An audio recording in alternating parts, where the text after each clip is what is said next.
sobre os índios, sobre os negros, e é uma grande referência para nós. Marília conhece bem. E a outra é uma informação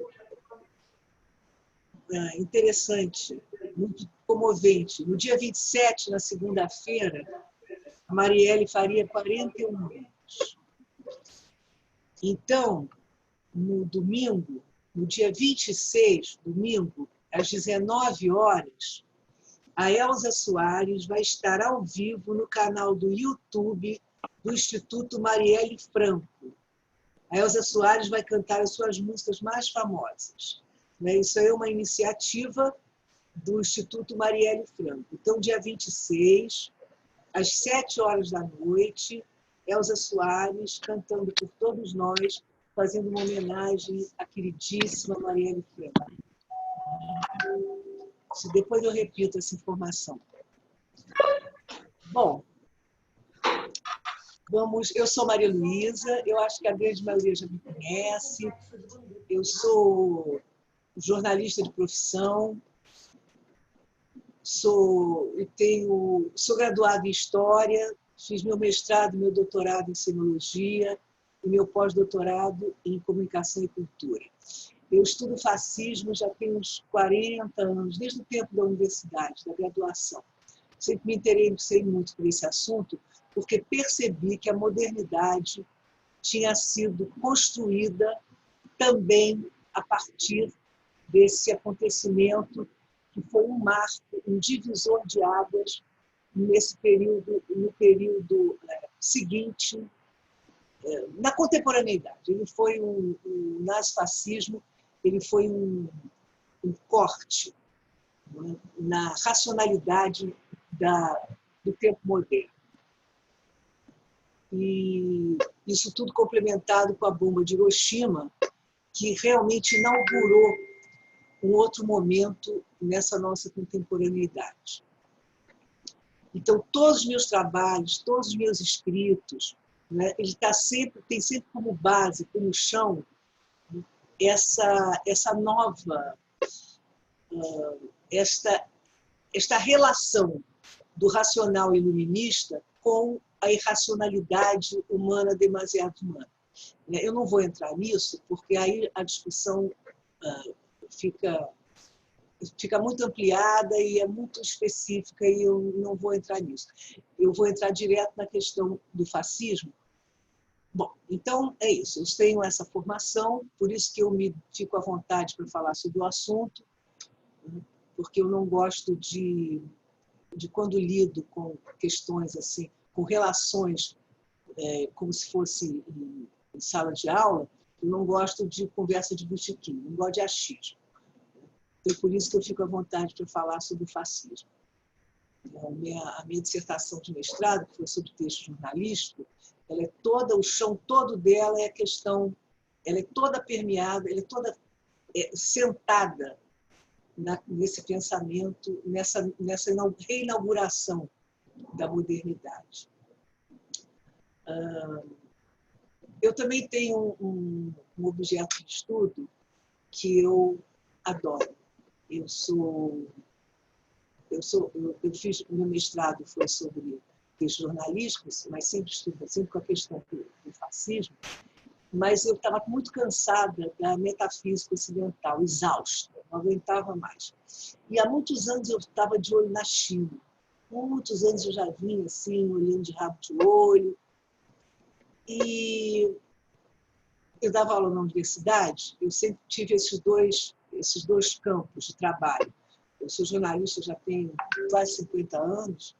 Não, mentira, 47. E uns 47 anos. E eu sempre trabalhei como jornalista e sempre trabalhei também como professora. Eu até me aposentei pela Faculdade da Cidade, como professora universitária, né? E eu já vinha assim, paquerando a China, e eu estava acabando o mestrado. Eu falei, gente, eu estou exausta dessa metafísica ocidental. Será que não existe no planeta alguma civilização que não tem essa matriz? Né? Aí, como eu já vinha há muito tempo olhando a China e dando umas lidas, e observando, eu falei, eu acho que a China está me dizendo alguma coisa.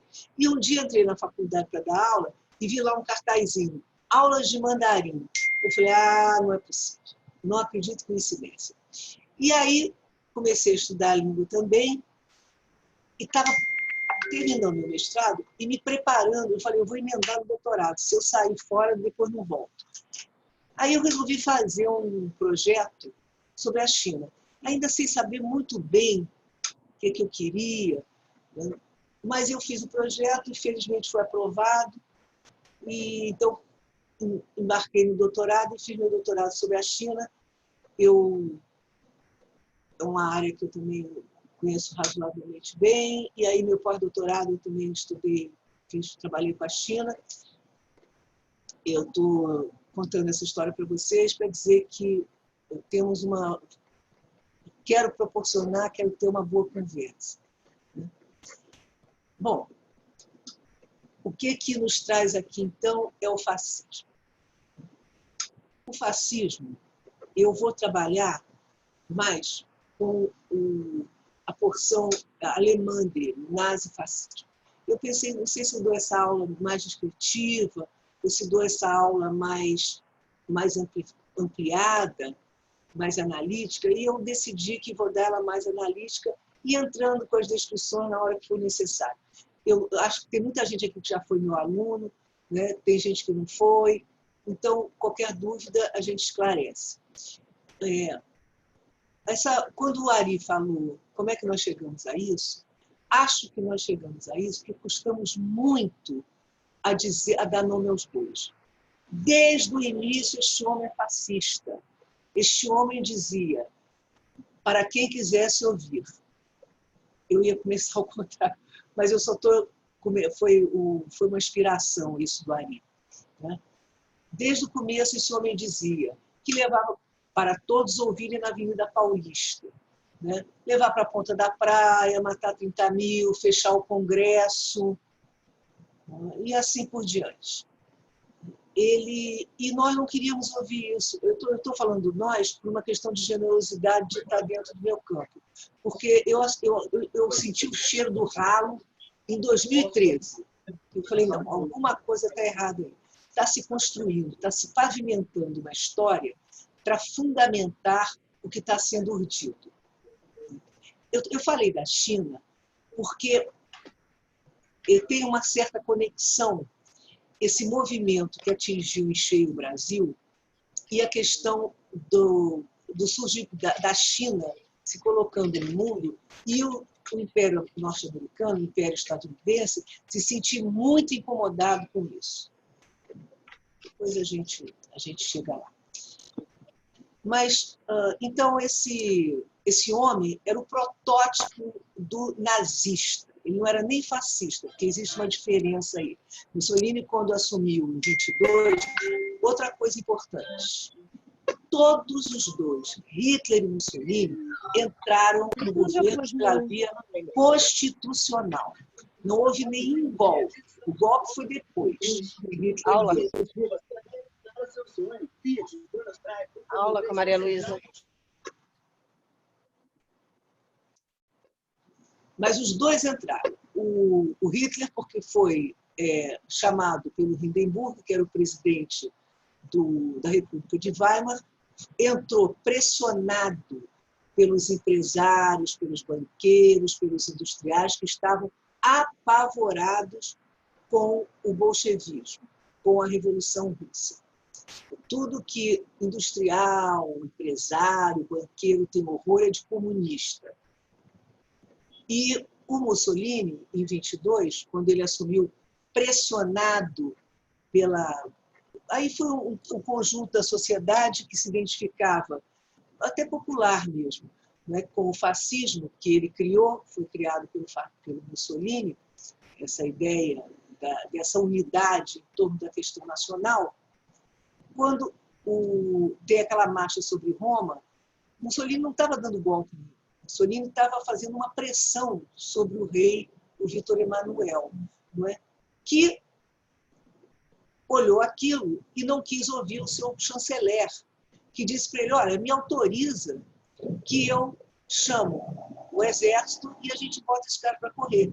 Ele falou, o Victor Emmanuel falou, não, demitiu o seu chanceler e deu posse ao Mussolini nesse lugar de primeiro-ministro. O Mussolini ainda passou 4 anos, de 22 a 26, compondo com as outras forças, os conservadores, com os liberais. Em 26 ele cansou, fez as leis raciais e aí estava instituído definitivamente o fascismo, que tem outras características, que não é o nazismo alemão, que tem um princípio realmente racial de extermínio. O que tem em comum é essa questão anticomunista, né? O imperialismo fascista, mas eu não vou entrar nisso agora. Bom, muito bem. Então, o que é o fascismo? O fascismo não é um ponto fora da curva. O fascismo é uma forma de ordenar o Estado e o poder com a finalidade de dar um jeito na desordem do mercado, que é algo absolutamente intrínseco ao capitalismo. Sem liberalismo e sem capitalismo, não há fascismo. O fascismo, eu gosto muito de usar essa imagem, né? Ele nasce e dorme no berço do liberalismo. E ele desperta quando o capitalismo entra em crise. Quando o capitalismo, essa ideia autorregulável dele degringola, pelas contradições internas dele, que são intrínsecas, porque não há possibilidade de conciliação entre capital e trabalho. Quando isso acontece, quando isso acerra, né? E eu gosto muito quando isso entra, quando isso é tomado por uma crise, porque eu gosto muito quando o Ernesto fala, né, daquela instabilidade.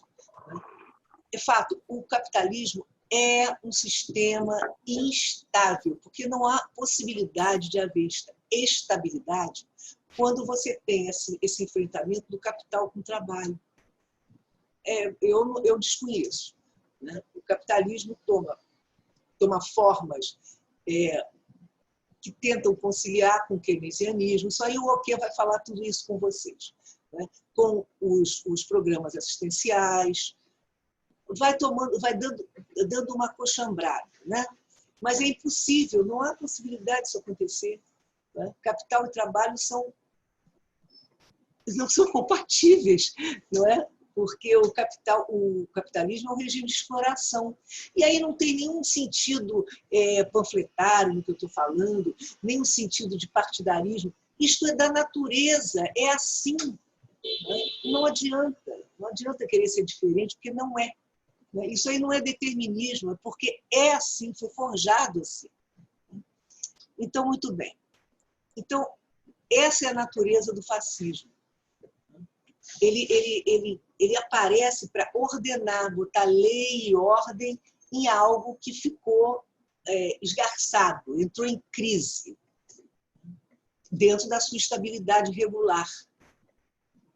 Muito bem. Aí, então, sobre o que estamos falando.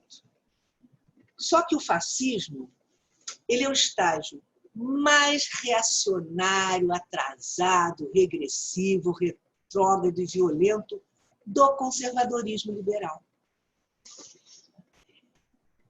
E os liberais achavam, você vê, quando Mussolini ficou 4 anos compondo, depois é que ele chutou o balde, os liberais achavam, como achavam também Hitler, que podiam controlá-lo, que ele era domável. O capitalismo e o fascismo são indomáveis. Muito bem. Então, eles achavam, e isso quando Hitler quando Hitler foi elevado à condição de chanceler em 1933, né? Ele foi, inclusive, eu canso de repetir isso, porque é algo que me chama muita atenção, ele foi elevado a essa condição com, inclusive, a condescendência da Associação Judaica, que escreveu um texto né, chamado Espere Calmamente, mandou para a sua comunidade. Né? Espere calmamente, ele será uma... Toda a imprensa burguesa, um pouco da... a burguesa mesmo, a burguesa e a conservadora, né, a dos liberais e a dos ultraconservadores, toda ela apoiando, os corpos diplomáticos de todos os países apoiando, dizendo, não, a gente doma depois que ele estiver lá. Né? E assim foi. Não perceberam, não quiseram ver, não deram ouvidos, acharam que não era possível, porque estavam pensando dentro de uma racionalidade iluminista, né, que a razão está acima de qualquer coisa, né, ela tem o seu programa de racionalidade, dali não é possível que se escape nada, né? Ela esqueceu de perceber, inclusive, o que Hitler escreveu, A Minha Luta, o livro dele que ele escreveu quando estava preso, porque ele tentou um golpe em 23, porque o partido nazista, ele surge em 22. Ele surge ali. Essa data, às vezes, eu confundo um pouco, mas não importa. Em 22 ele surge. Né? Mas isso está sendo construído. Né? Tanto é que na primeira eleição para a República de Weimar, em 25, o Partido Nazista nem aparece na concorrência. Quem ganha as eleições na Alemanha é o Partido Populista, que é o partido da burguesia tradicional. Ele nem aparece. Em 32 ele aparece, porque foi todo esse tempo de construção. Tanto não se... Olha, isso é uma coisa muito importante. Esta conversa, né, de tentar minimizar que esse homem só tem 15%, que ele não tem nem partido, isto não é relevante para uma análise estrutural do que é o fascismo, que entrou no Brasil se colocando, se impondo e formando base, sim. Não é? Em 23, como eu já falei, em 25, como eu já falei, o Partido Nazista sequer apareceu nas eleições. Né? Em 32, este partido não elegeu o Hitler, era uma eleição para a presidência da República e para o parlamento. Hitler não foi eleito para o parlamento, mas para a presidência da República. Mas, em compensação, os nazistas fizeram maioria no parlamento. E foi este parlamento que eles fizeram a maioria, que quando o Hitler passou a perna no Hindenburg, que era o presidente, né, porque aí teve um incêndio no parlamento, né, que é uma discussão até hoje, se foram os nazistas que botaram, se não foram. Eu, como não estou na ponta da pesquisa, não vou afirmar.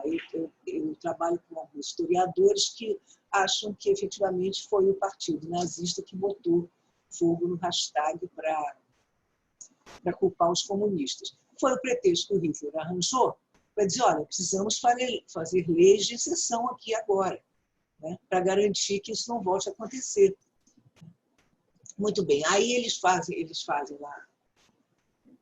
as leis que dão ao presidente, né, o poder de passar por cima da Constituição quando algo de excepcional ameaçasse a República, e esse foi um fato considerado que é o incêndio do parlamento. Né? E aí o Hindenburg fica doente e o Hitler aproveita e faz uma outra lei que dá a ele, que dá ao chanceler, ele junta os dois poderes, da presidência e da chancelaria. E aí o Hindenburg morre e ele, então, assume o poder e acabou a brincadeira, acabam os partidos, e aí foi um inferno na Terra durante 12 anos, né, de 33 a 45 foi o que se viu. Né? Eu não estou dizendo que este inferno na Terra vai se repetir a partir do Brasil. Estou dizendo que nós já estamos vivendo um inferno na Terra aqui dentro. Né? Porque tem uma coisa, o fascismo, que eu fiz questão de dar esse nome de fascismo eterno, que é até o nome do livro muito singelo, do Humberto Eco, que eu recomendo a todos, porque ele é simples, ele é fácil de ler. Não é? O Humberto Eco foi muito perspicaz, não é? Em fazer, assim, é quase um manual. Né? Eu dei isso porque o fascismo, a linha que eu estudo, é que a gente não considera o fascismo como um fenômeno datado algo de uma época. A gente considera como um fenômeno histórico e, como tal, sendo um fenômeno histórico, é do homem. Então, ele toma novas formas, novos modos de operação. Aliás, o Primo Levi diz isso lindamente. Tem um momento que ele fala assim, acima de tudo, o fascismo não morreu. Ele toma novas formas e modos de operação. Pois é, então ele assim vai operando. E agora eu estou fazendo direto essa relação para não ficar uma aula muito assim, acadêmica, né? Mas, então, o que aconteceu? Eu me perdi um pouquinho. Bom, o fascismo, então, é isso. Ele não é uma coisa datada, presa a um período. Né? Ele está, o tempo todo, ele permeia. Enquanto tiver liberalismo e capitalismo, o tempo todo este lugar de absoluta radicalidade reacionária, ele vai existir. Até porque são as classes hegemônicas, né?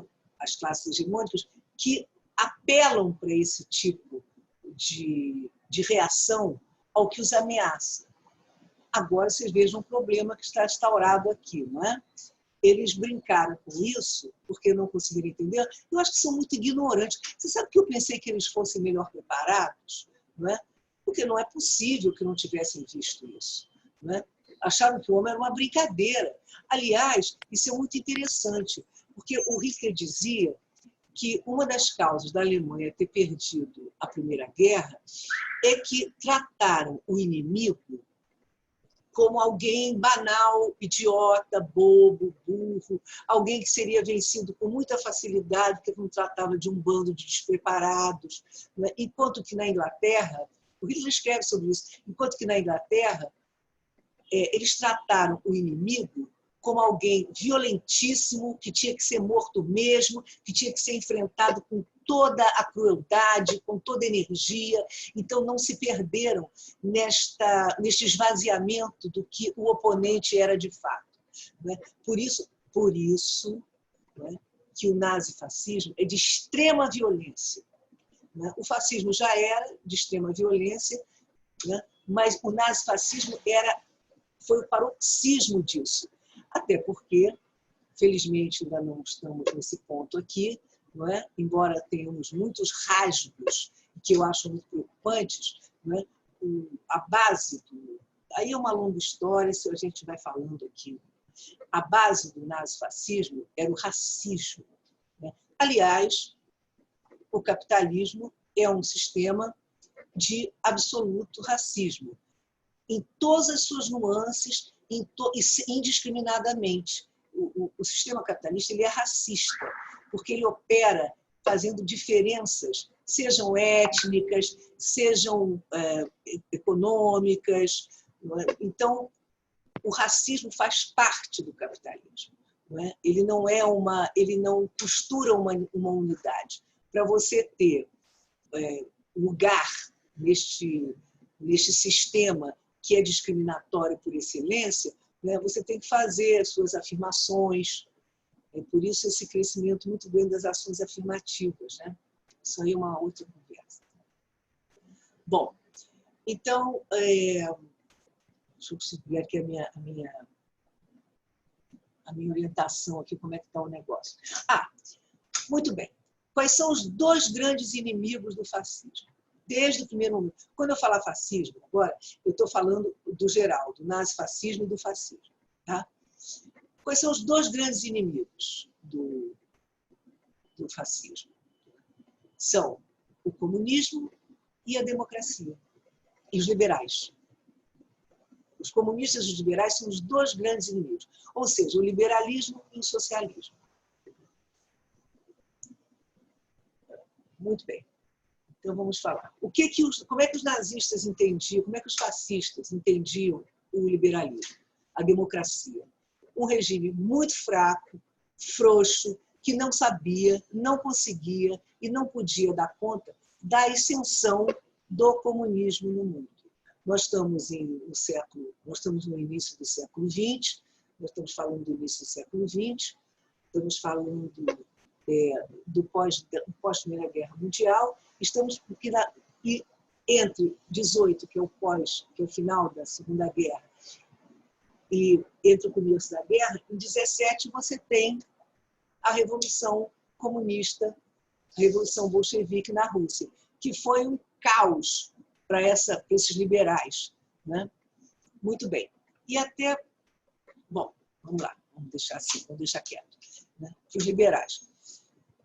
Então, a democracia, o liberalismo era frouxo para combater isso. Por isso, a adesão absoluta e sem qualquer reflexão, ou, aliás, uma reflexão arrogante, né, de que aquilo poderia ser domado, aquilo não tinha problema, depois a gente dá um jeito, passa a perna neles.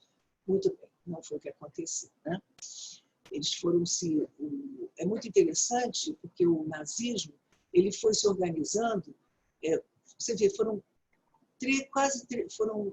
de 22, desde a volta do retorno dos soldados alemães, que não se conformaram com aquela derrota, não se conformaram em não poder ter mais exército, porque o Tratado de Versailles proibiu que a Alemanha tivesse exército, né? Porque ali era uma disputa imperialista, uma disputa entre impérios, e a Alemanha realmente era muito potente, muito forte, ela tinha uma formação prussiana, o exército prussiano era um exército muito, muito organizado. Por isso que a gente brinca, eu brinquei no início, eu sou meio prussiana, né?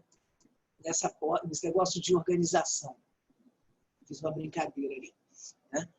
Então, Inglaterra, França e a Rússia não queriam mais aquele negócio ali, principalmente a Inglaterra.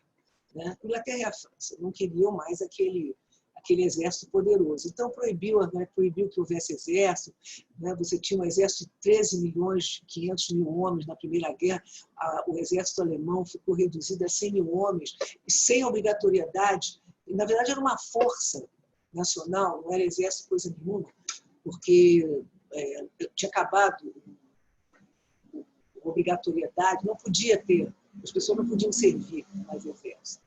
Não existia mais essa força na Alemanha. Não podia. Isso foi um golpe fatal no orgulho alemão. Eu estou dizendo isso porque para a gente chegar onde? Bom. Então, você vê, a Alemanha, quando criaram... Aí, em 19, teve o primeiro embrião do Partido Nazista, o Partido Nacional Socialista dos Trabalhadores Alemães, e até 32, né?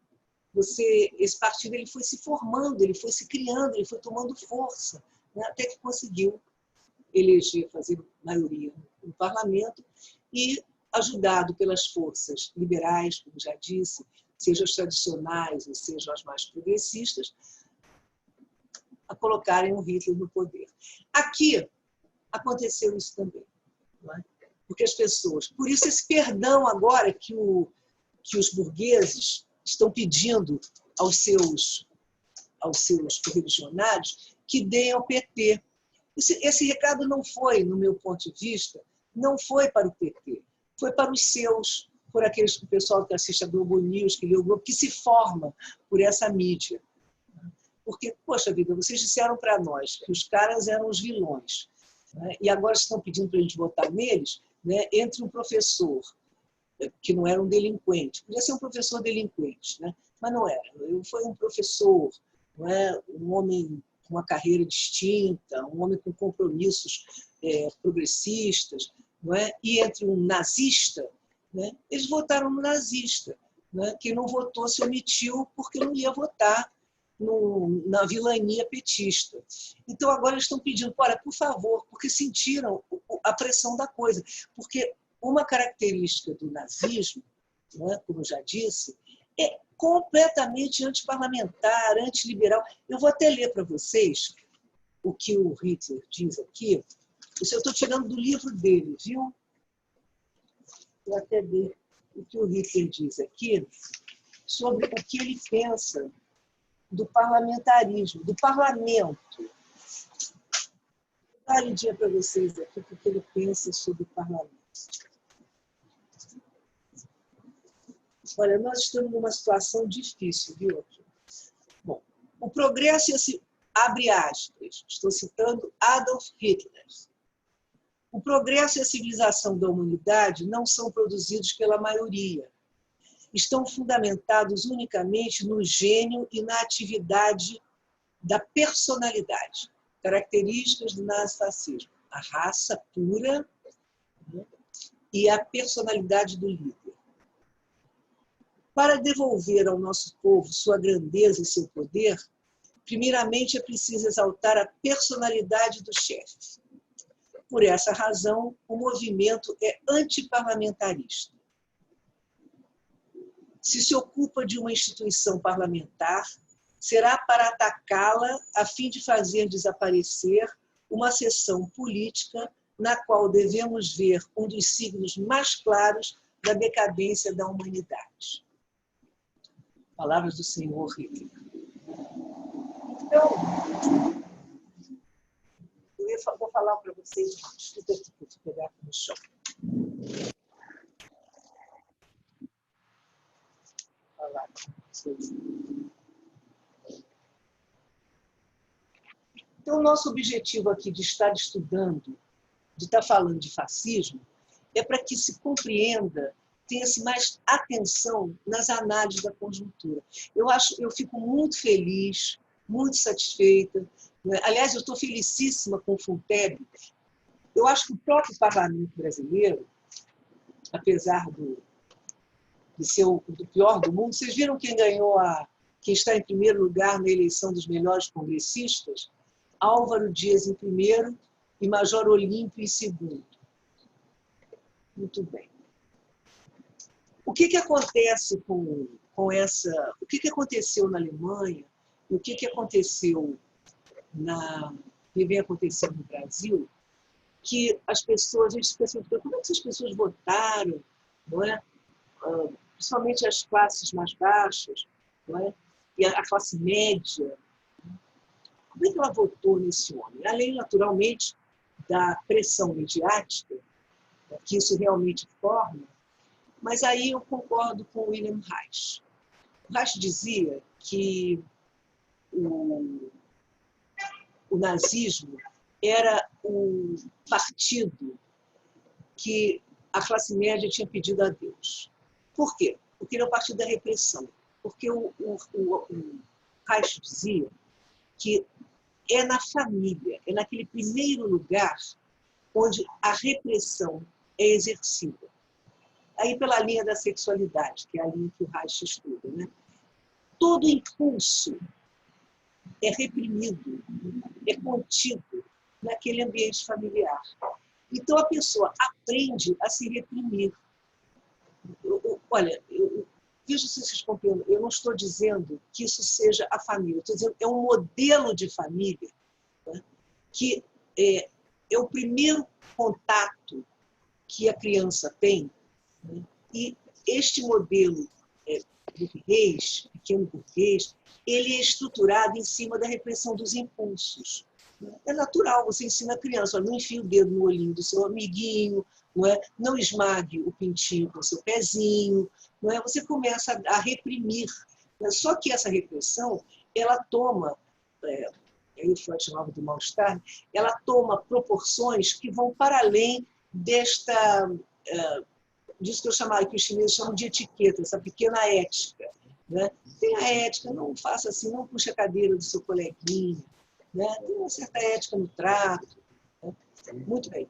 Então, esta lei e ordem, não é, que o fascismo impõe, que o fascismo se apresenta como tal, ela é muito confortante para esse extrato da sociedade, né? Que mal se equilibra com ela mesma. Não é? Porque é claro que todo mundo é pornográfico, claro que todo mundo quer olhar pelo buraco da fechadura. Né? Isso é da ordem do humano, demasiado humano. Né? Mas a pessoa se contém. Só que às vezes essa contenção é exagerada. Isso explica muito o comportamento dessa quadrilha, né, familiar que está no poder. Não é? Todos são obcecados por sexo, todos têm mania disso, a fase anal deles, então, é uma coisa brutal. Né? Então, temos essas questões aí que eu acho que estão muito interligadas, para mim fazem muito sentido. E eu estava falando sobre isso porque Vamos lá, deixa eu me recompor aqui. Eu fico dando essas voltas, fico fazendo essas circunnavigações, porque a Terra é redonda. Isso é uma coisa interessante, né? Vocês vejam a questão do mito. A questão do mito ela é muito cara ao nazismo. Por quê? Porque o mito ele é a pretensão totalitária da verdade. O mito traz a verdade com ele. O mito é baseado na crença. Aí é que a Marília gosta quando eu falo não há precedente, é porque não há mesmo precedente. Não há precedente na história, no mundo, para uma crença. Eu creio que a Terra é plana. Acabou. Não adianta você dizer, peraí, mas tem a viagem de circunnavigação do Fernando de Magalhães, século XVI. Não adianta. Isso não demove a crença, que é diferente de fé. Você ter fé numa coisa, você dizer, puxa vida, existe essa possibilidade. Não, a crença é algo fechado, circunscrito a uma construção que não tem precedente. Isto é a crença. Então, a questão do mito. Né? Você vê, não adianta falar que a cloroquina não resolve. Não adianta. Aliás, é uma coisa incrível, né? Porque a cloroquina nem com ele dá jeito. O homem foi de novo diagnosticado, continuando com a Covid. Eu detesto falar Covid, não tenho nenhuma intimidade com esse vírus, chamo ele de coronavírus 19. Então, você tem um mito, né, que é fundamental na construção desse regime. E tem uma outra coisa muito interessante aí. Não é? De fato, o regime nazifascista ele é revolucionário na contra-revolução. Ele é revolucionário no sentido que ele é assim, o paroxismo da regressão. Por isso que o Heidegger, aliás, é cheio de filósofo, por isso que o Heidegger tinha muita admiração pelo fascismo. O Heidegger, inclusive, se filiou e foi até reitor em Heidelberg, né? Porque ele dizia que aquilo era um experimento. As pessoas estavam postas num experimento. E, efetivamente, é um experimento. Era. Hoje em dia, é uma tragédia. E aí o Marx tem toda a razão. A história só se repete como farsa ou como tragédia. Aqui está sendo repetida como tragédia. Né? Porque farsa é uma coisa fácil de você botar para escanteio. É um ato só. É uma coisa, dá para você resolver rápido. Agora, a tragédia não. A tragédia é uma coisa muito profunda, é um drama muito profundo. Nós vamos ter muito trabalho pela frente. Assim espero que a gente tenha trabalho pela frente. Características do nazismo, né? Nazifascismo, nazismo. Bom, quando eu falar da Alemanha, eu vou falar específico da Alemanha. Né? A característica do fascismo, né? É o nacionalismo, é o anticomunismo, na época era o antibolchevismo, agora o anticomunismo, né? Total. Outra característica... Essas são características bem marcantes. Preconceituosíssimo, né? Isso aí. Mas essas são características bem fortes que eu acho que nós também conseguimos enxergar, né? Esse nacionalismo, que não tem nada de caricato. Não tem nenhuma caricatura. É isso que eu fico um pouco aflita, não é? Porque a gente querer minimizar o real e ficam dizendo assim, olha, não, tem pouquinha gente, é pouquinho apoiado. Esse homem está construindo. Os clubes de tiro estão aí. Isso é outra característica muito importante. Nesses anos de 23, porque a República de Weimar foi a República Democrática Alemã, que veio logo depois da monarquia. Essa República de Weimar, durante todo esse tempo, ela começa em 19, o partido tem 20, 21, ali, entre 20 e 22. Primeiro é o Partido Nacional Alemão, depois é o Partido dos Trabalhadores, isso. Né? Ela vem até 32 se construindo como? Primeiro com aqueles esquadrões de violência, né? A violência é uma característica também, porque é na força, no enfrentamento mesmo, né, que se dá. E ela vem se construindo aonde? Nos clubes de tiro, no armamento, já que não tinha exército. Então as pessoas foram se armando, que muita gente voltou armada da guerra. Eles retornaram da Primeira Guerra armados. Então, fizeram os clubes de tiro. A quantidade de clubes de tiro que tem hoje no Brasil, a entrada de armamento no Brasil, isto não é à toa. Não vamos menosprezar isso, vamos ficar atentos. Muito bem.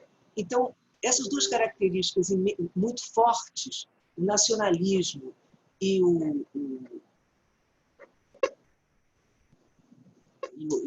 a personalidade, o líder, né?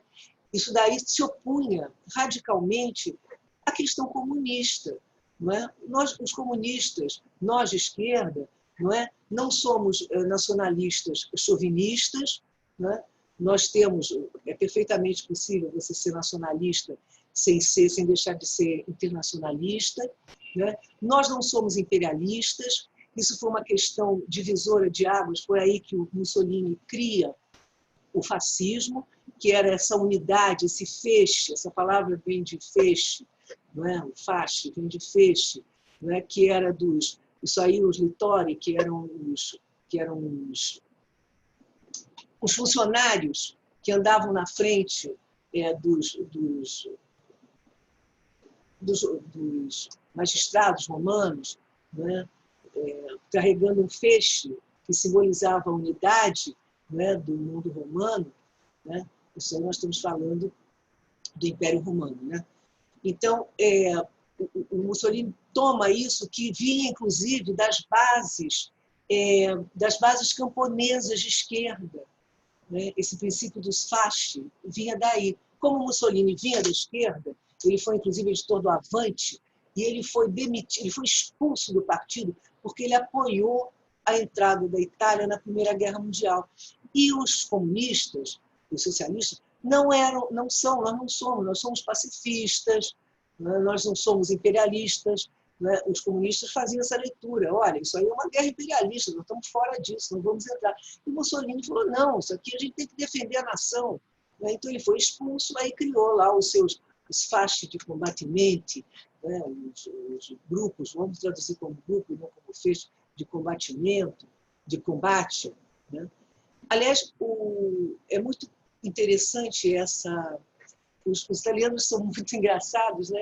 Como nós também, nós somos muito criativos. Os italianos, quando o Mussolini radicalizou, né, em 26, fez as leis raciais, que não eram leis de extermínio físico, né? Eram leis de extermínio moral, institucional, não é? Proibia que houvesse, que judeus trabalhassem no serviço público, como houve aqui aqueles públicos comemorado por essa gentalha, né? Não tem mais petista no serviço público, vamos jogar todos para fora. Né? Então, o Mussolini, os judeus não podiam mais estar no serviço público, não se podia ter casamento entre judeus e católicos, cristãos, né? Não podiam ter certos tipos de comércio, os judeus. Né? Então, quando Mussolini radicaliza, todos os cidadãos italianos, ou que vivessem na Itália, eles tinham que ser filiados ao partido para poderem trabalhar, para poderem ter documento, para poderem viajar, para poderem ter uma vida institucional normal. Então, na Itália, chamava Partido Nacional Fascista. Né? E aí os italianos chamavam isso... Vamos considerar que, além dos partisans, grande parte também, uma parte expressiva da sociedade italiana não era nazista, não era fascista, né? Mas teve que aderir, assim, na fachada, pelo menos, né, cumprindo lá os ritos, né, porque senão não se trabalhava, não se comia, não se tinha emprego, não se tinha nada. Então eles diziam assim: você é filiado você é do Partido Nacional Fascista? Eles diziam assim: não, nós somos por necessidade familiar, per necessità familiare. É assim que eles chamavam o partido nazista, o partido fascista. Então vamos lá. Então, quais eram os inimigos, como já disse, os grandes inimigos do nazifascismo? Era o regime liberal e o regime socialista. Né? O Hitler dizia o seguinte, eu vou dar outra citação aqui, hein? O que ele dizia, como é que ele considerava como é que ele considerava que era a democracia para ele. Olha o que ele dizia aqui, que coisa incrível. Está lá no livro dele, que ele escreveu. Ele escreveu o Minha Luta, que era a doutrina dele, o Minha Doutrina. O nome, a tradução correta é Minha Luta, né? Tem umas traduções espanholas que falam Minha Doutrina. Castelhano, acho que da América Latina. Olha o que ele dizia sobre a democracia liberal burguesa. Abre aspas. A burguesia liberal e democrática conduziu, com os seus erros, os trabalhadores ao socialismo marxista. Vou continuar na aspa. A doutrina marxista é a essência mesma do sistema filosófico em geral admitido hoje, naquela época. Por causa disso, o mundo burguês não pode lutar contra, porque o mundo burguês está impregnado desse veneno e, em geral, não se distingue da concepção marxista, senão por matizes ou por pessoas. O mundo burguês é marxista, mas crê na dominação de certos grupos, crê na dominação da burguesia. Por isso eles escutam dizer, são marxistas, são comunistas, o nazismo é comunista. É uma loucura. Na verdadeira democracia, o chefe livremente eleito deve chamar para si a responsabilidade inteira de todas as suas ações. Por isso ouvimos, a Constituição sou eu, quem manda sou eu, o presidente sou eu. Esta democracia não admite que todos os problemas sejam resolvidos pelo voto de uma maioria. Pelo voto de uma maioria. Um só decide e, em seguida, é responsável pela sua decisão com seus bens e sua vida. Palavras de Hitler. Deixa eu ver uma outra questão aqui. Vocês sabem que o Goebbels, ele dizia uma coisa muito interessante. Ele dizia que os nazistas iam usar de todos os instrumentos que a burguesia usou e não soube usar, se perdeu, não soube dar a devida atenção a elas, e que os nazistas, então, iam usar e que não iam fazer nenhuma concessão a esta classe permissiva que deixou que os comunistas entrassem na Alemanha. Vou até achar essa fala aqui do Goebbels, que é muito interessante. Porque, de fato, o nazismo era um experimento novo. O nazismo foi um experimento novo. Ele inaugurou a matança em massa pela via tecnológica, e isso é uma característica, né? Essa racionalidade instrumental da modernidade a serviço de uma racionalidade substancial marcou esse novo tempo que a gente está aí. A bomba atômica é um exemplo disso. Aliás, a Nagasaki matou 80 mil pessoas. Nós estamos no marco, a gente já passou, está com 82 mil mortas pelo coronavírus 19. Deixa eu ver aqui.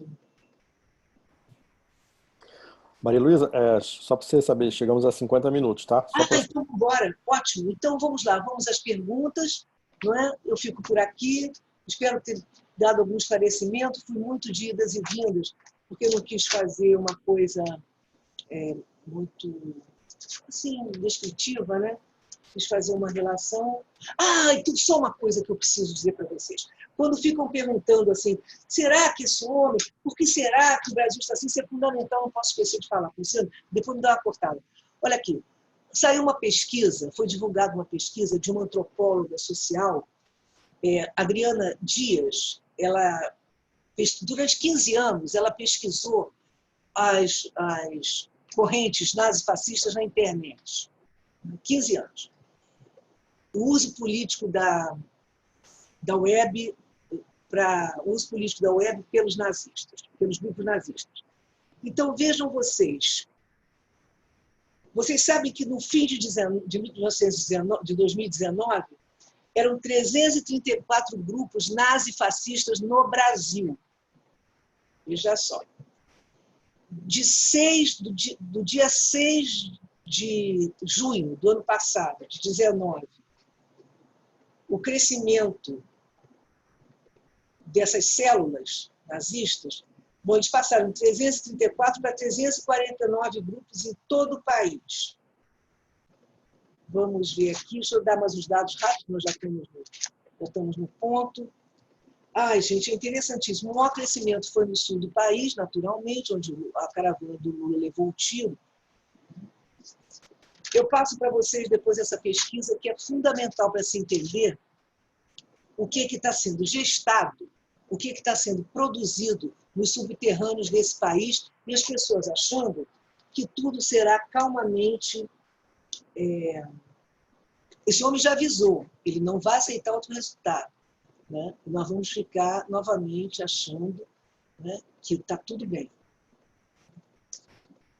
Então, olha aqui, em 2020 foram 3.000, isso aqui é uma outra pesquisa, esse ano de 2020 foram 3.616 denúncias encontradas em 1.614 páginas diferentes da internet, denúncias de atos nazifascistas, que aí entra a questão seja no racismo, seja na violência direta, porque fez lá um gesto e não gostaram. Não é? Então, é isso que está acontecendo. Essa pesquisa é da antropóloga Adriana Dias. Ela é baseada em denúncias feitas por ONGs e registros em delegacias especializadas em crimes contra minorias a partir de discursos de ódio embasados em argumentos nazifascistas. É uma questão mais. O ódio. Por que o ódio? Porque o ódio é a negação das contradições sociais. Não pode ter contradição social. Aliás, classe é alguma coisa assim que os nazistas não admitem. Né? Não tem luta de classe. Não existe luta de classe. Né? Não é a luta de classe que pauta. Isso tem que ser exterminado. Fico por aqui, agradeço. Estou aberta para as perguntas. Bom, a Daniele, ela tinha escrito aqui no bate-papo uma pergunta, foi a primeira a se manifestar. Ô, Daniele, você quer fazer a sua pergunta ou você quer que eu leia aqui para ela? Faz a pergunta. Bom, então eu vou falar aqui. Ela pergunta: fascismo e neofascismo, e nazifascismo. Fascismo e nazifascismo. Um completa o outro ou cada um tem suas características próprias? Vou responder. O fascismo... Você quer eu não sei se, como dinâmica, todo mundo faz suas perguntas de uma vez só e você responde ou vai fazendo um por um? O que vocês acham? O que vocês acham? Quer fazer de 3, aquelas que todo mundo faz sempre? O próximo da lista é o Ernesto a fazer a pergunta e depois a Anitta. De repente faz 3 perguntas, você responde e depois mais 3, né? Anitta Leone? Anitta Leone? Eu não sei, não está escrito o sobrenome dela aqui. A única Anitta que tem, eu acho. Então, essa é a pergunta da Daniele. E aí o Ernesto tem uma pergunta a fazer, né? Liga aí o seu som, Ernesto. Vai, querido. Oi, eu não estava acertando o microfonezinho aqui. Minha querida, tudo bem? Em primeiro lugar, rapidinho, não é uma pergunta, é só... conversei ontem com o Califa, ele pede 1000 desculpas de não estar na aula de hoje, mas é que o Califa, nosso companheiro, ele está participando do coletivo de saúde do PT. Ele está muito envolvido, está com os horários terríveis, mas ele disse que na próxima aula, por exemplo. Minha pergunta, querida, é o seguinte: você citou um trecho do Mein Kampf, né?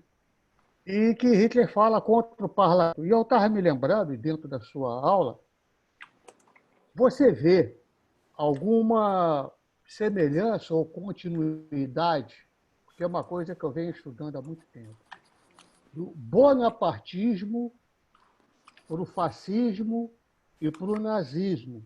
Porque no 18 Brumário, Marx cita um negócio muito interessante que você tocou aí.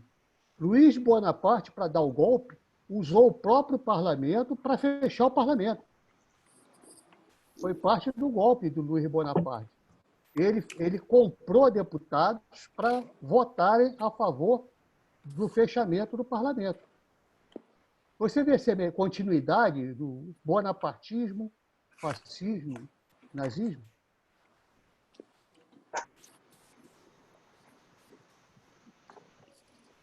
E a Anitta agora faz sua pergunta? Agora tem uma terceira pergunta aí. Hein, Fábio? Tem terceira pergunta? Ela levantou a mão, não escreveu no bate-papo. Então eu peço a ela que ative o som aí. Cadê a Anitta? Anitta? E ativa o seu som e faz a pergunta. Não sei se ela está aí. Se ela não fizer, passamos para o próximo que levantou a mão, que é a Jacira. Eu tô aqui! Jacira! Não, essa é a Anitta, né? Oh, Anitta. caramba! Peraí, gente! Se quiser ativar o vídeo também. Anitta, ativa o vídeo aí. Anitta, Oi! Tá ouvindo? Cadê? Ô, Anitta. Prazer. Oi, prof! Que saudade! Olá, Maria. Muito feliz! Muito feliz, muito feliz. Prof, a minha pergunta é a seguinte. Em determinado ponto da sua dissertação, você falou que o fascismo ele era completamente contra ao liberalismo, né? Ele não se via em conjunto com o liberalismo. Mas nós temos hoje, por exemplo, aqui, com o Bolsonaro, uma pessoa da escola de Chicago, que é o Paulo Guedes, né? Mudando todo o contexto do fascismo, passando para um, entre aspas, liberalismo. Eu queria saber o que tem a ver uma coisa com a outra. E mais uma coisa. Professor Ernesto, eu estou morrendo de saudade também, sua barba está linda. Ótima pergunta. Ótima pergunta. Posso responder, então? Posso começar? Obrigada, te amo. Ótima pergunta. Olha, eu vou começar por essa da Anitta. A questão do nazifascismo, a economia, eu não queria falar nisso, porque o nosso califa vai falar na aula dele. Né? A gente fez essa separação. Eu não entrei na parte da economia. Essa não é uma questão para o nazifascismo. A questão da economia ela é completamente maleável. Só tem um momento que Hitler se mete nessa questão, na economia. Os empresários estavam muito satisfeitos. Krupp, aquela empresa Krupp, que depois a Thyssen comprou, que vocês andam nos elevadores aí, ganhou uma fortuna, construiu canhões, serviu a indústria alemã, serviu perfeitamente ao esforço de guerra. Né? A questão da economia não é o fundamental do nazifascismo. A questão do nazifascismo é o espírito, não é? É a elevação dessa raça pura que vai redimir o mundo a partir de uma sociedade organizada, ordeira. E isso é um campo maravilhoso para o liberalismo econômico. A questão econômica para o nazifascismo não é problema. Não tem problema. Esses caras chamam o nazismo de comunista porque foi esse período em que o Hitler, o Estado, exigiu, né, das empresas. Aliás, não teve muita exigência, não, porque eles ganharam uma fortuna que modificasse a sua produção inicial e se dedicassem a produzir para o esforço de guerra. Né? É isso. Não tem importância. Se adapta, é perfeitamente maleável. Agora, então é isso que o pessoal fala, é ultraconservador nos costumes e liberal da economia, é isso. Né? Por isso esse interesse profundo, não é? Sobre a família, essa cidadania que está na mão dessa criatura aí, não é? Por isso, porque a coisa é dali, por isso que eu fiz essa referência ao Reich. Entendeu, Anitta? Então, isso não é problema. Não é problema. Muito boa pergunta. Eu não entrei nesse assunto, porque o Califa vai entrar nisso. Né? Bom, muita coisa.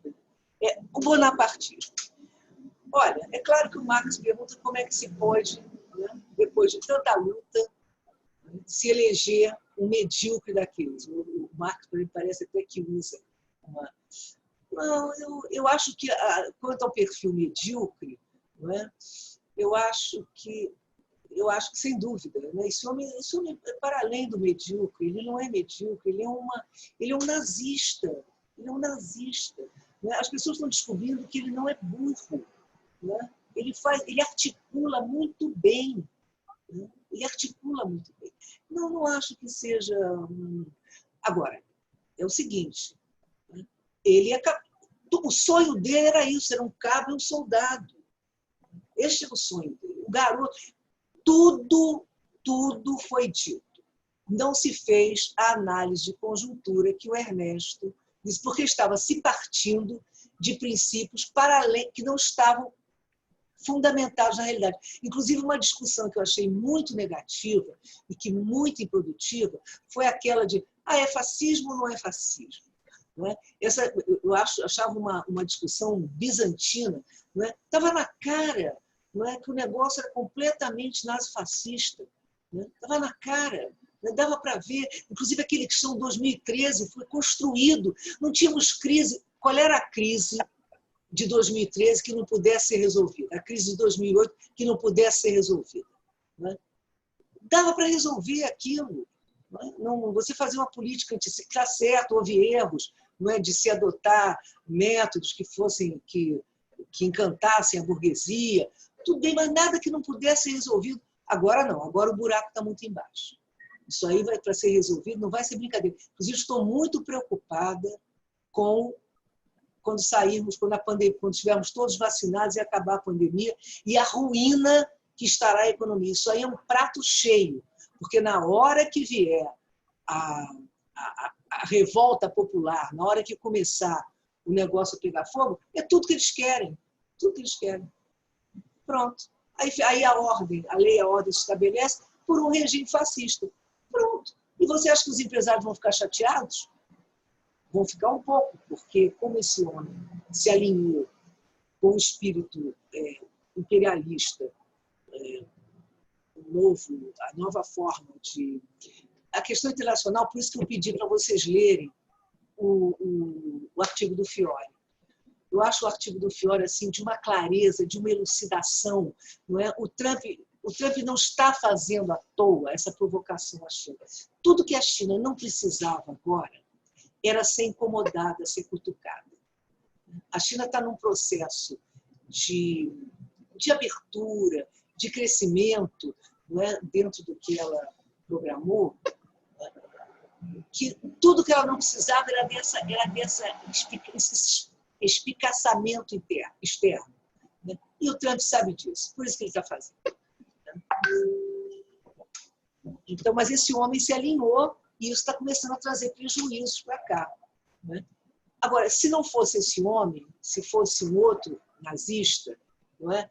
Que quisesse que todo mundo andasse com senso de castidade, não é? Fazendo a raça pura, não é?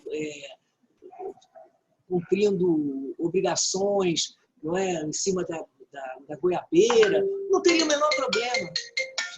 Peraí, minha filha. Não teria o menor problema. O problema é que ele se alinhou sem entender nada. Não é? Aliás, eu tenho para mim, mas então, repetindo, eu não acho que seja em relação à mediocridade, em relação... Só um momentinho, por gentileza. Só um momentinho. Minha querida, eu estou dando uma aulinha, tá? Já te ligo. Estou dando uma aula, tá? Desculpe, gente. Desculpe. Quer dizer, se for tiver uma outra capa, não é? Não tem problema. Esse cara não, esse cara aí, eu tenho para mim. Então eu não acho que seja que tenha uma semelhança tão profunda assim, não, sabe? Não acho, não.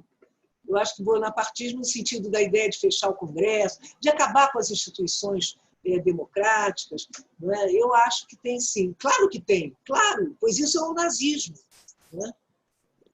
Agora, assim, mas não tem importância de botar um outro aí que seja, que deixe entregar tudo, né? Que não se meta nessas questões que atrapalham o progresso do bolso dessa burguesia, né? Mas que fique lá mandando todo mundo se ajoelhar no milho. Olha, tudo bem, não tem problema não é? Que mate negro à vontade. Essas coisas não tem problema, não. A não ser quando começa. O exército de mão de obra é grande no Brasil, que dá para matar bastante gente ainda nas favelas, nas periferias. Eu vejo assim, sabe? Ela perguntou uma coisa também, as características do nazifascismo e do fascismo.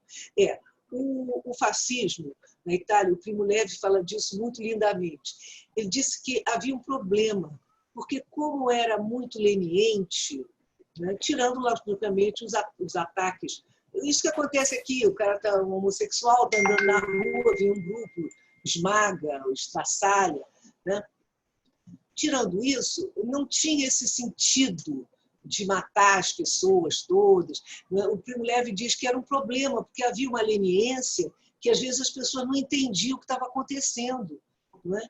Muitos judeus, inclusive, achavam, não, mas aí não achavam pela mesma questão da Alemanha, não. Né? Achavam porque não sentia frontalmente essa ida para os campos de concentração, por exemplo. Como eu já falei, eles podiam, se eles se filiassem lá, até a página 10, ao Partido Nacional Fascista, né? O Primo Levi aponta isso nos escritos dele. Né? Havia uma certa leniência, um certo jeitinho que não deixava caracterizar tão fortemente. Na Alemanha, não. A Alemanha era clara. Mas aí é uma longa história que vem do século X, não é? E, sobretudo, isso aí é muito interessante estudar, sobretudo do século XIX. O século XIX, não é? Os linguistas, por que eles se chamam de arianos? Porque os arias, ou árias, né, era um tronco linguístico indo-germânico que seria da raça pura. Eles tinham assim, a língua original, eles tinham a raça original, e os nazistas, não é, baseado nos linguistas, se apoderaram dessa ideia, que eles eram a raça pura. O Schiller chegava a dizer, o escritor, não é, dizia que os germânicos eram gênios da raça. Weimar, por exemplo, é muito interessante eles escolherem por que fazer a Constituição numa pequena cidade, que era o berço da cultura, não é? onde estão enterrados Goethe, Schiller. Schiller é o autor do Guilherme Tell, por exemplo.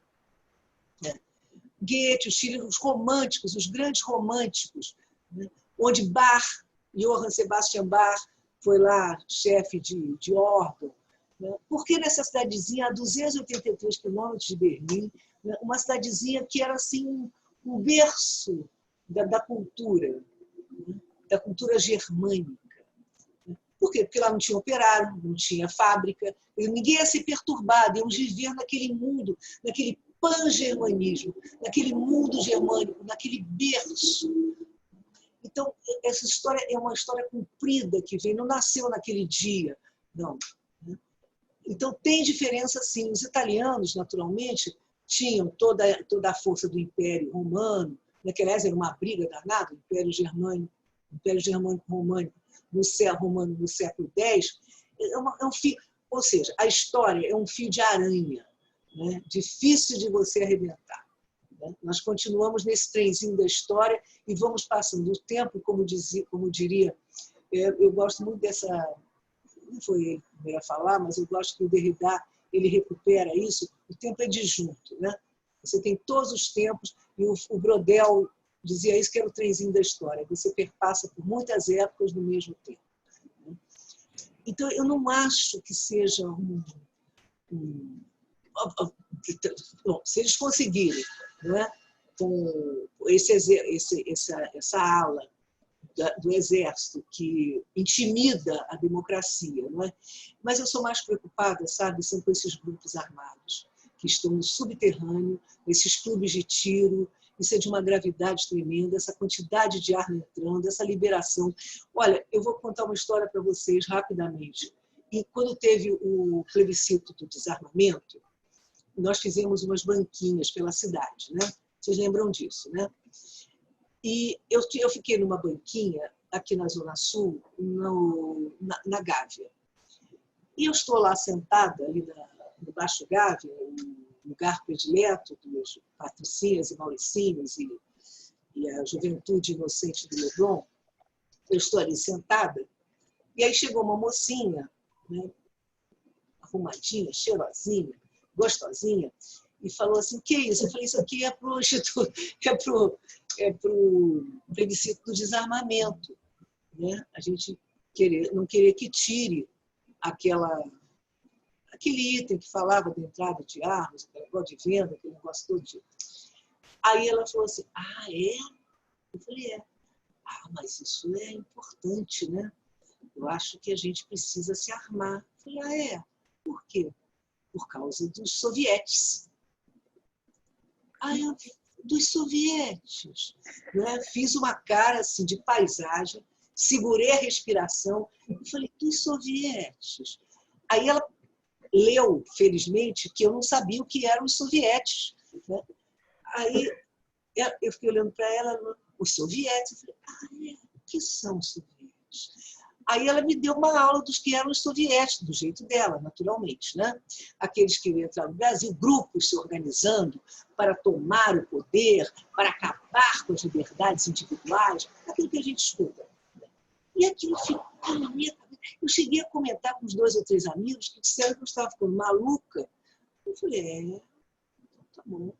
E guardei isso. Isso não é brincadeira. E teve a coisa de uns 3 ou 4 anos, um final de semana em Búzios. Vocês leram e souberam disso? Um final de semana em Búzios, isso foi 2 pessoas noticiaram, eu e uma menina da Folha. Eu escrevi, acho que foi no Brasil de Fato, para o jornal Brasil Popular, já não me lembro mais. Né? Um clube, Aprenda a Atirar, um clube de tiro, final de semana em Búzios. Crianças a partir de 11 anos também poderiam se inscrever, os pais poderiam inscrever. Era um hotel, um resort fechado, foi fechado para isso. Quem era um dos instrutores era o oficial da PM, que era o porta-voz da PM, não me lembro agora o nome dele. Isso tudo muito naturalmente, tudo muito exposto. Então, pagava-se, na época, eu acho que o total de R$2.000 pela hospedagem e mais as aulas de tiro. Então, era isso. Isso já vem de longe, isso está vindo de longe. Não é? Essa pesquisa dessa moça, localizando na internet esses grupos, não é brincadeira. Vamos ficar atentos, vamos fazer o que o Ernesto falou. Vamos fazer uma análise de conjuntura baseada no real, com o pé no chão. Vamos nos informar e fazer a análise correta. Né? Esse homem está muito seguro. Então, quando vem com essa conversa de que só tem 15%, não é? Eles também não tinham nada em 1925. Sequer apareceram. Quem ganhou as eleições na Alemanha, o Hindenburg, foi o Partido Populista, que era da burguesia tradicional. Então, quer dizer, vamos prestar atenção. Em 1932, já tinha lá, o Hindenburg voltou a ganhar, mas eles fizeram maioria no parlamento. Parlamento esse que deu ao Hitler o direito de fazer essas leis que juntavam chancelaria com presidência em caso de alguma ocorrência extraordinária, que no caso foi a morte do Hindenburg, que morreu de câncer. Então, eu não acho, sabe, que vá haver uma... Não creio que isso, uma análise assim, né? A não ser que realmente exploda socialmente, que é uma coisa que pode vir a acontecer depois que todo mundo estiver vacinado e não tiver emprego, né? Não tiver comida. Bom, não sei. Vamos passar para a próxima pergunta? Agora, as 3 próximas perguntas. Eu respondi, Ernesto. Ernesto, eu respondi. Bom, agora são 3 inscritos aqui, mas eles não mandaram escrita a pergunta, eles só se inscreveram para falar. Então, pela ordem, é a Jacira, o Ricardo Dodói e o Ari. Então, Jacira. Jacira, então tá bom. Fado Portugal, fado português para falar de tanto mar, tá bom? Jacira, seu microfone está desligado, Jacira. Seu microfone está desligado. Desculpa. Um beijo para todos. É bom ver vocês. E eu não sei nem como é que eu vou fazer, porque eu fiz tantas anotações e não sei como eu vou perguntar. Tanta coisa aqui que se vai se linkando, eu não sei nem. Vou tentar, né, falar um pouco assim que eu acho que é um dos problemas grandes que a gente tem. Quer dizer, eu até gostaria de falar um pouco sobre a pergunta que eu ia fazer ao professor Ernesto na outra aula, eu não pude, e tem um pouco a ver com isso também, que foi a grande dificuldade que nós tivemos em fazer uma boa e uma profunda análise da conjuntura, e aí muita coisa aconteceu em função disso, e eu sempre me angustia um pouco, porque a verdade é a seguinte: nós estamos em guerra. Isso é a primeira coisa que é preciso admitir, né? Fomos atacados, estamos sendo atacados dia e noite, é uma coisa absurda. Então, eu acho que nós precisamos ter, no mínimo, a clareza de quem são os nossos inimigos, quem está realmente nos atacando, quais são as forças que fizeram que a gente chegasse até aqui, porque eu não posso achar, nenhum de nós pode achar, que aquele personagem, Bolsonaro, foi capaz de construir toda essa destruição, foi capaz de engendrar tudo isso. Ele não é burro, evidentemente ele não é burro, mas ele tem uma inteligência dele é muito específica, uma inteligência voltada para o ódio, para as coisas abjetas, talvez isso, mas ele não é capaz de formular e de fazer coisas tão sofisticadas como foram feitas conosco. É uma coisa absurda, né? A gente está sendo humilhado, a gente está... É um negócio pensado a maneira como o ataque tem sido feito a nós, né? Então, eu não sei se estão me vendo, não estou mais vendo ninguém. Está ótimo, Jacira, está ótimo. Sim, estou te vendo agora. Então, assim, eu acho que gostaria que você me desse a sua opinião sobre, afinal, né? Falando um pouco do seu tema, preocupa muito, porque eu vejo que a gente tem tantas forças inimigas, é um negócio tão assustador que, por exemplo, se a gente fosse separar pelo seu tema, que a gente pode falar assim de um ataque de ódio, né? Essas coisas do clube de tiro, dos grupos nazistas e todo esse mundo aí que simplesmente odeia, ou sei lá de que essa gente vive, mas a gente tem as forças que realmente pesam e que contam, que são aquelas que foram destruindo a política, foram destruindo as instituições, foram destruindo o país inteiro, né? Então, eu vejo como grandes inimigos nossos, por exemplo, as Forças Armadas.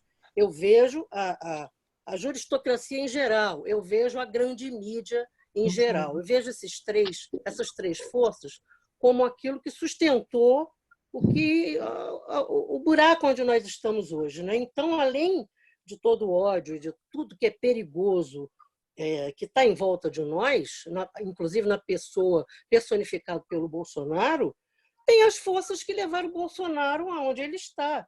Foram as forças que colocaram ele lá. Ele não se elegeu do nada, né? Ele não se criou do nada, né? Então, a minha pergunta, se é que eu consigo, tinha tanta coisa aqui anotada que eu gostaria de fazer, é assim, afinal, né? Quem são? Não pode nem se dizer quem é. Quais são os nossos grandes inimigos? E a gente precisa atuar de alguma forma. Nós estamos muito ferrados, sem muita massa de manobra, né? A única que eu vejo é denunciar. Acho que a gente precisa denunciar essas coisas o tempo inteiro, né? E parar de deixar Bolsonaro ser o único elemento que leva a culpa de tudo. E é muito cômodo. Por exemplo, eu fiquei contente agora que os militares estão sendo atacados. Por quê? Por algum motivo, Bolsonaro calou a boca lá, ficou quieto, e agora os militares foram para Berlinda. É muito bom. E é preciso que essas forças estejam na Berlinda. E não apenas Bolsonaro fazendo um serviço útil ali, né, na frente de tudo, como se ele fosse a força sozinha que faz todo esse estrago. Então, a minha pergunta é um pouco por aí. Quais são os nossos inimigos, então? Posso passar para a próxima pergunta? Sim, desculpa, eu me alonguei. Eu gostaria de pedir também aos que forem perguntar, como nós somos muitos aqui, que façam uma pergunta. Eu sei que todos nós temos aqui uma ideia de uma análise, né, da situação e tudo, mas porque nós temos um tempo máximo, não pelo programa, mas um termo de padrão, né? Até o Ponciano alertou aqui atrás, né? O Ernesto também alertou. Né? Vamos tentar nos ater à pergunta objetivamente. Né? Então, o próximo a perguntar é o Ricardo Dodói. Boa noite aí a todas e todos. Né? Eu estou presidente da 11ª Zonal do PT. Prazer aqui estar com a Maria Luísa. Me lembro dela na época que eu era da assessoria do mandato da nobre deputada Inês Pandeló. A Maria Luísa colaborava muito com o mandato. Não é isso, Maria Luísa? Meu querido, que bom. Ah, Ricardo, aqui. Isso. Isso. Então, feliz aí. Viva! Feliz também em ver aqui tanta gente aqui militante da 11ª Zonal.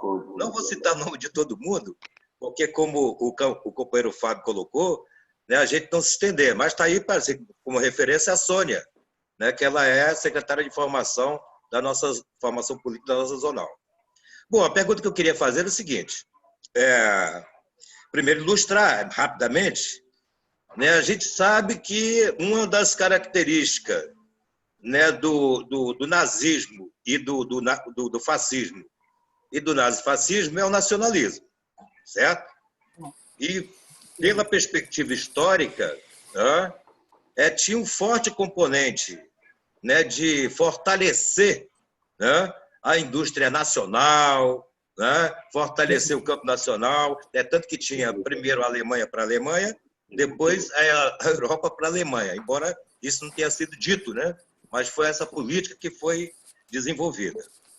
Né, isso aí tem um ponto de contato que tem uma diferenciação em relação ao Bolsonaro, né, porque no que diz respeito a essa questão, né, o que é feito é uma destruição total da indústria nacional em prol, né, desse alinhamento automático com o Trump, que é outro fascista, né, em detrimento, inclusive, das questões assim, de fortalecimento da indústria nacional. Né? Isso quer dizer, tem um ponto de contato com a questão econômica, mas não é meramente a questão, né, de política econômica neoliberal, tal qual uma companheira colocou aqui, né, do pensamento do Paulo Guedes. Né? Não é propriamente isso. Mas é exatamente essa questão. Cadê a autonomia, né? A autonomia nacional, né? Que a gente, inclusive, precisa caracterizar que nacionalismo é o nosso, né? Que é a autodeterminação dos povos, a defesa da soberania nacional, enfim. Então, eu queria que fizesse essa diferenciação, entendeu? Não sei se é isso mesmo, mas eu acho que isso tem uma diferenciação no que o Bolsonaro defende, que tem aquele discurso patriota, mas, na verdade, não defende a questão da soberania nacional. É isso. Tá, então vamos lá. Teria mais uma pergunta ainda, que é do Rogério. Eu queria pedir novamente que as perguntas fossem feitas de uma forma um pouco mais objetiva. Rogério. Maria Luísa. Oi, meu bem. Está me ouvindo bem? Bem, muito bem. Você fez uma brilhante análise sobre o processo de construção do fascismo e do nazismo e colocou questões interessantíssimas que eu gostaria de fazer algumas observações e uma interrogação a propósito. Você colocou a questão de que a economia é muito importante, de certa forma. Existe algo no plano das ideias, do imaginário, do nazismo, do fascismo, que foi dominante. Né? Você foi colocar a questão, muito bem lembrada, né, de que o Bolsonaro tem o governo Bolsonaro, na economia, é neoliberal, tem o Guedes, não é nacionalista, a Anitta colocou essa questão, né? Tem o Guedes, não tem um projeto nacionalista, o Estado é fraco, é um Estado mínimo, é um desmantelamento de todo o poder estatal, enfim, uma conjuntura bastante diferente das estruturas do nazismo e do fascismo. Aí, isso me lembra, então, já fui colocar para você essa questão, o que você pensa da questão, que, aliás, tem a origem no pensamento do filósofo Jorge Lukács, a respeito que, a respeito de uma obra dele clássica, que é o Assalto à La Razón, em que ele coloca a questão de que o nazismo é uma construção. Ele trabalha muito mais com o nazismo, né? O nazismo é uma construção que vem lentamente sendo projetado pela filosofia clássica alemã. Até, inclusive, de certa forma, um elogio indireto ao nazismo do Lukács, porque ele valoriza muito o nazismo, dizendo que toda a trajetória da filosofia clássica alemã vai desembocar no Adolfo Hitler, digamos assim, né? E todas aquelas teorias raciais. Enfim, ele chama a atenção de que o nazismo, que aflorou, e o fascismo também, digamos, estenderia, que surgiu no século XX, seria as vozes da irracionalidade contra a racionalidade. É o embate entre a razão e o irracional. O Lukács coloca essa questão, portanto, que os embates estão na razão e no racional. Se for pelo ponto de vista do irracional, vamos encontrar muito do nazismo. Isso eu queria colocar o que você pensa dessa ideia, né? Vamos encontrar muito do nazismo na total irracionalidade do governo Bolsonaro, na educação, em todos os seus projetos, na saúde, o ministério ou os ministérios do Jair Bolsonaro estão assim, totalmente dominados pelas vozes do irracionalismo, digamos assim. Então, não precisa citar os nomes, né? Então, eu gostaria que você, como você colocaria essa questão, como você vê essa questão, que talvez, você citou no início, o Humberto Eco, talvez encontre uma boa explicação, uma boa reflexão no Humberto Eco, que fala sobre o fascismo eterno. O que seria o fascismo eterno, então, nesse caso? Que seria uma voz da irracionalidade também? Perfeito. Obrigada, Rogério. Bom, vamos começar, então, pelo... O primeiro foi incompatibilidade. Ai, meu Deus. Bom, quais são os nossos inimigos, né? Os inimigos do comunismo são, ou dos progressistas de esquerda mesmo, são o imperialismo, são o racismo, são o chauvinismo. Aliás, é muito interessante, viu, gente? Esse nome chauvinismo, ele vem de um soldado do Napoleão. Ali, ele vem de um soldado Napoleão, que era um soldado muito obstinado, que estava o tempo todo presente, foi ferido muitas vezes, mas voltava para o campo de batalha. O sobrenome dele era Chauvin, e acho que era Nicolas Chauvin, o nome dele. E ele, então, o Napoleão condecorou, ele ficou sendo o símbolo do soldado que amava sua pátria acima até dele mesmo, teve muitos ferimentos para voltar para a guerra. Depois isso começou a ser usado de forma debochada, não é? Quando a pessoa era muito assim, obstinada com alguma coisa, o cara, em termos de pátria, e o cara é maior chauvinista, né? Então, esse nacionalismo chauvinista, né, é nosso inimigo. Então, o imperialismo, o nacionalismo chauvinista, a violência, o ódio, porque a luta de classe, ela não tem que... a luta de classe, na nossa perspectiva, ela não desconsidera, não é, as contradições. Ela, ao contrário, porque a gente observa as contradições, a gente sabe que a coisa acontece por causa da luta de classe. E por isso que a gente tenta acabar com isso pelo meio da revolução, como aconteceu na Revolução Chinesa, na Revolução Soviética, na Revolução Cubana, não é? Então, são formas diferentes de lidar, né? A gente não tem ódio, a gente tem adversários políticos, a gente tem análises que nos conduzem como transformar isso, não é? E não exterminando o inimigo, porque na concepção nazi-fascista, você não tem adversário, você tem inimigo. E esse homem esclarece, fala isso abertamente, os inimigos, né? Espero que tenha respondido, Jacira. Assim, agora, soberania e nacionalismo. Vamos lá. De que nacionalismo estamos falando? né? O neoliberalismo, né? O liberalismo ainda arranja artimanhas, mas o neoliberalismo é incompatível com a democracia. Não há possibilidade de convivência.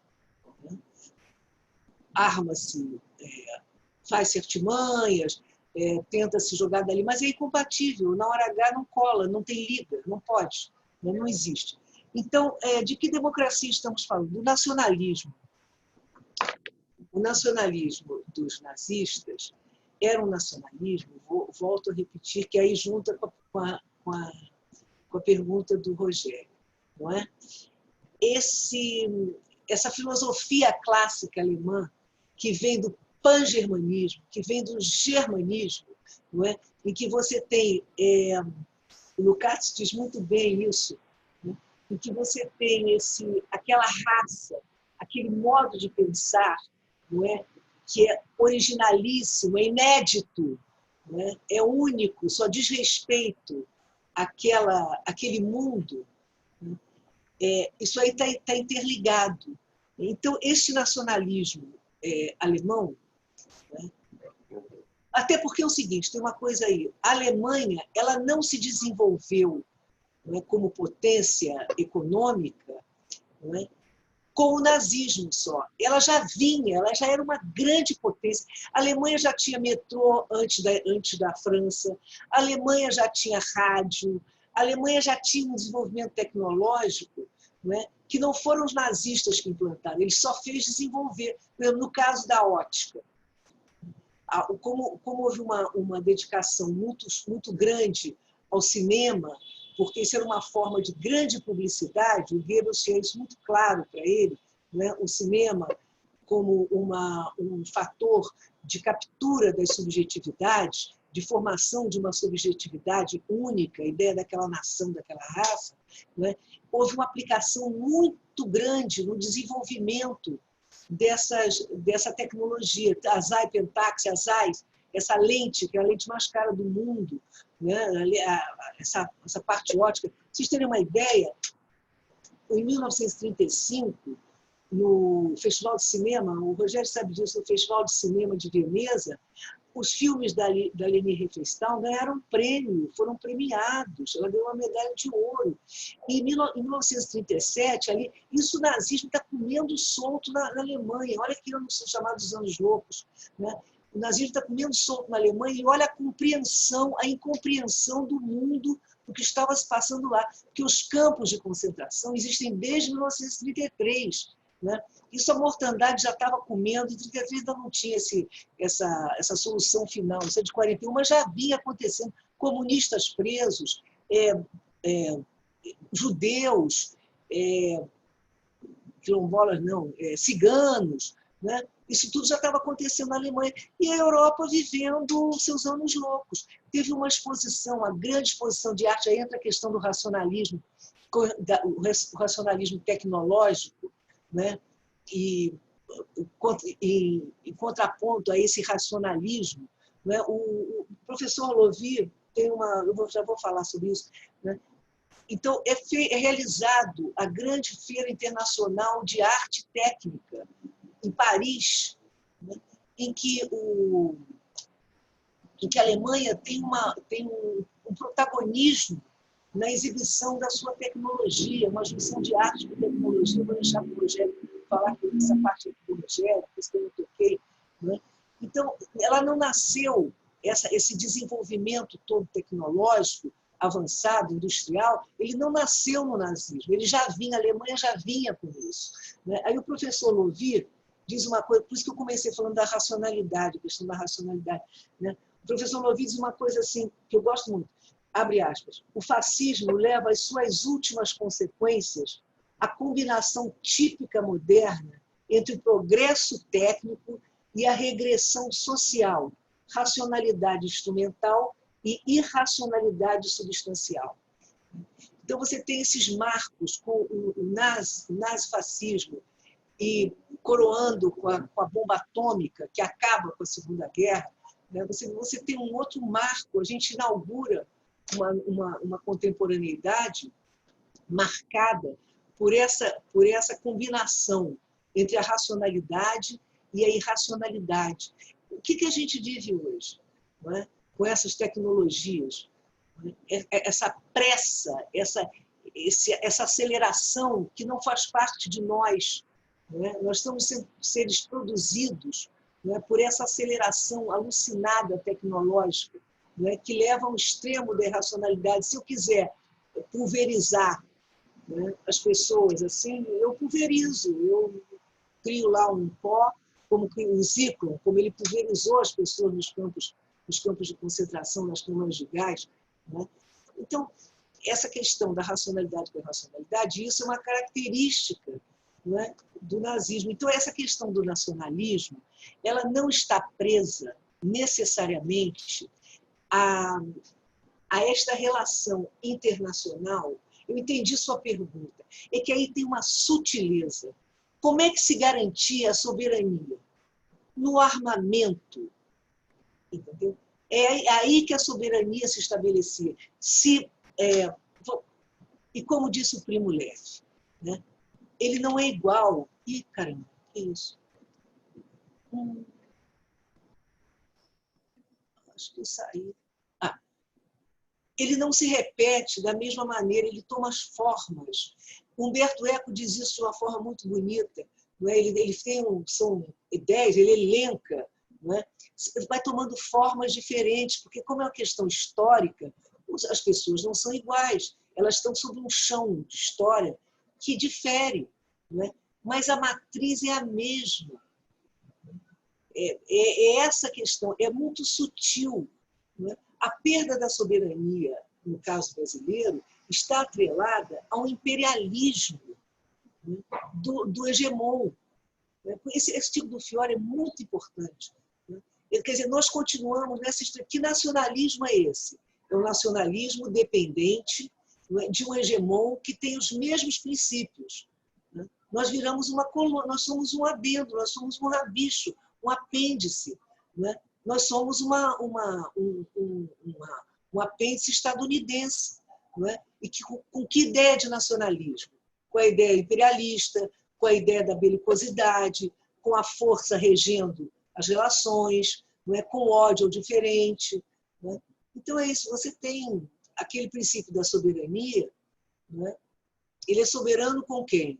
Ele é soberano em relação à vassalagem daquele que está conduzindo o seu modo de gerir o seu território. É assim que eu vejo. Então, eu não estou dizendo que há uma transposição mecânica.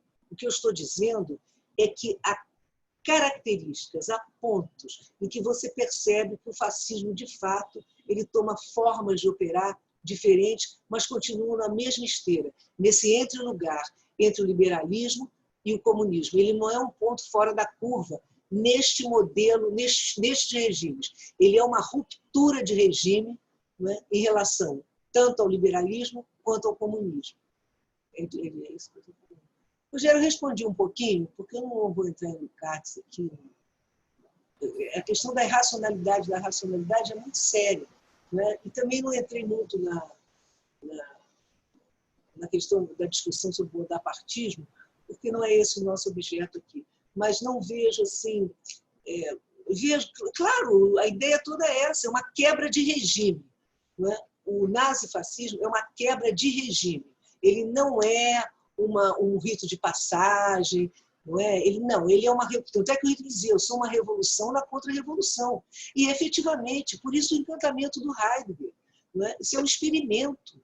Não é? Um experimento de uma violência que realmente não se conhecia. Não se tinha ideia que naquele campo da modernidade iluminista, racional, não é? Que aquilo pudesse acontecer. Tanto é que, de fato, eu tenho muita diferença com a Hannah Arendt naquela questão do totalitarismo, e, curiosamente, o Primo Levi também tem, não é?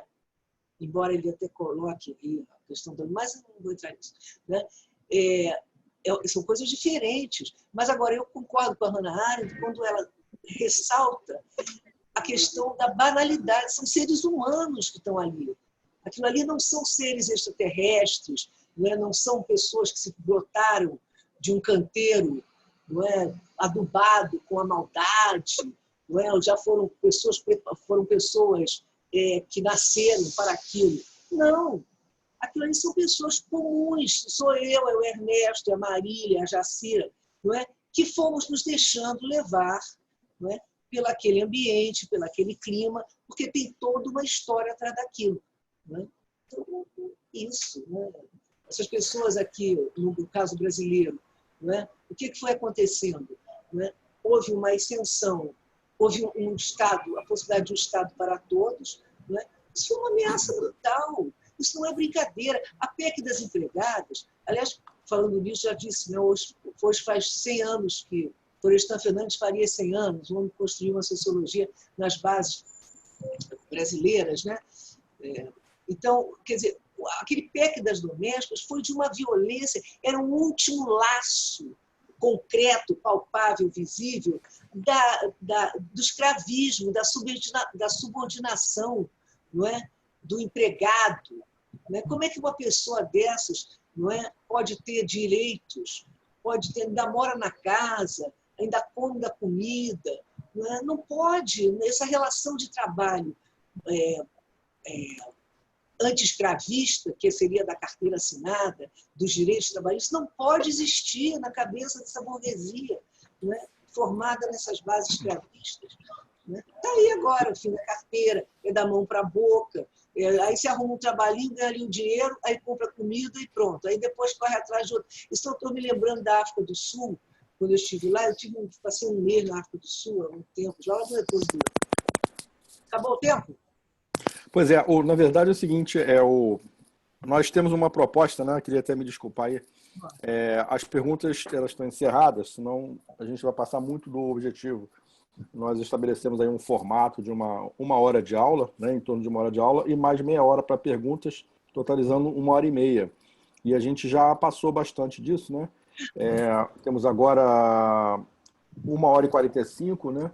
Então, eu queria, né, reforçar que quando a gente fizer perguntas, que sejam a pergunta objetiva, né?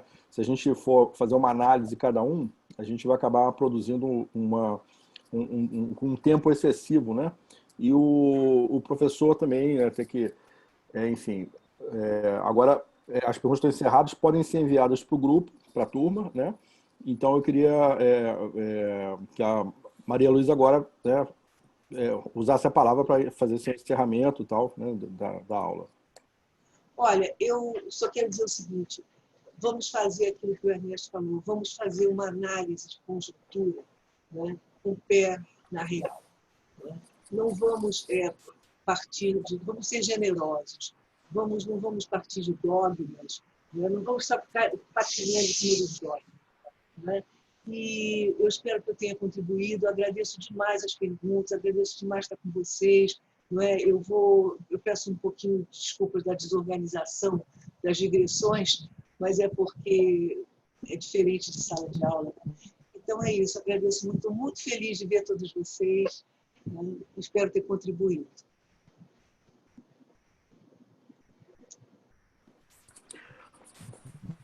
Ninguém quer falar mais? Ninguém quer falar mais? Fala, Fábio. Não, eu queria agradecer a presença de todos, né? Tivemos aí no número máximo de 29 participantes, né? A aula foi excelente e eu acho que essa iniciativa é muito boa, né? Esse primeiro bloco de 6 aulas, depois a gente vai fazer outros, com certeza, né? Para a gente tentar entender esse mundo louco e essa conjuntura difícil que a gente está vivendo. Vocês gostaram da aula? Gostaram da aula, sim? Foi boa, muito boa, muito boa. Muito tá boa. Bom, gente. Que bom, fico feliz. Obrigada. Agora, encerrando, fascistas não passarão, não é isso? Olha, eles já passaram, mas eu vou mandar para vocês a pesquisa, eles já passaram. Né? Isso também que a gente tem que parar, que eles já passaram. Agora, a gente tem que saber como é que a gente vai combater isso, né? Porque eles estão aí nos subterrâneos. Os soviéticos, né? Olha os soviéticos lá. Verdade, verdade. Tá bom, queridos. Obrigada aí, Maria Luísa. Obrigada a todos. Saudade, Jacira. Saudade de todos. Beijo, queridos. Eu posso sair? Posso sair, então? Pode. Ô, Júlio, Júlio, Beijo, quero falar Marília. contigo. Beijo, Rogério. Beijo, queridos. Foi uma alegria. Adoro. Beijo, Maria. Foi ótima a aula. Tchau. Muito boa. Adorei. Obrigada. Beijo, Fábio. Obrigada a prof. todos. Tô morrendo de saudade de você. Eu vou botar Sim. a pesquisa no grupo, tá? Essa pesquisa importantíssima dessa professora, dessa antropóloga. Tá bom? Isso é bom. Ótimo. Beijão. E leiam o texto do Fior. Beijão. Tá bom. Beijão. Lembra. Tchau. Tchau, gente. Tchau.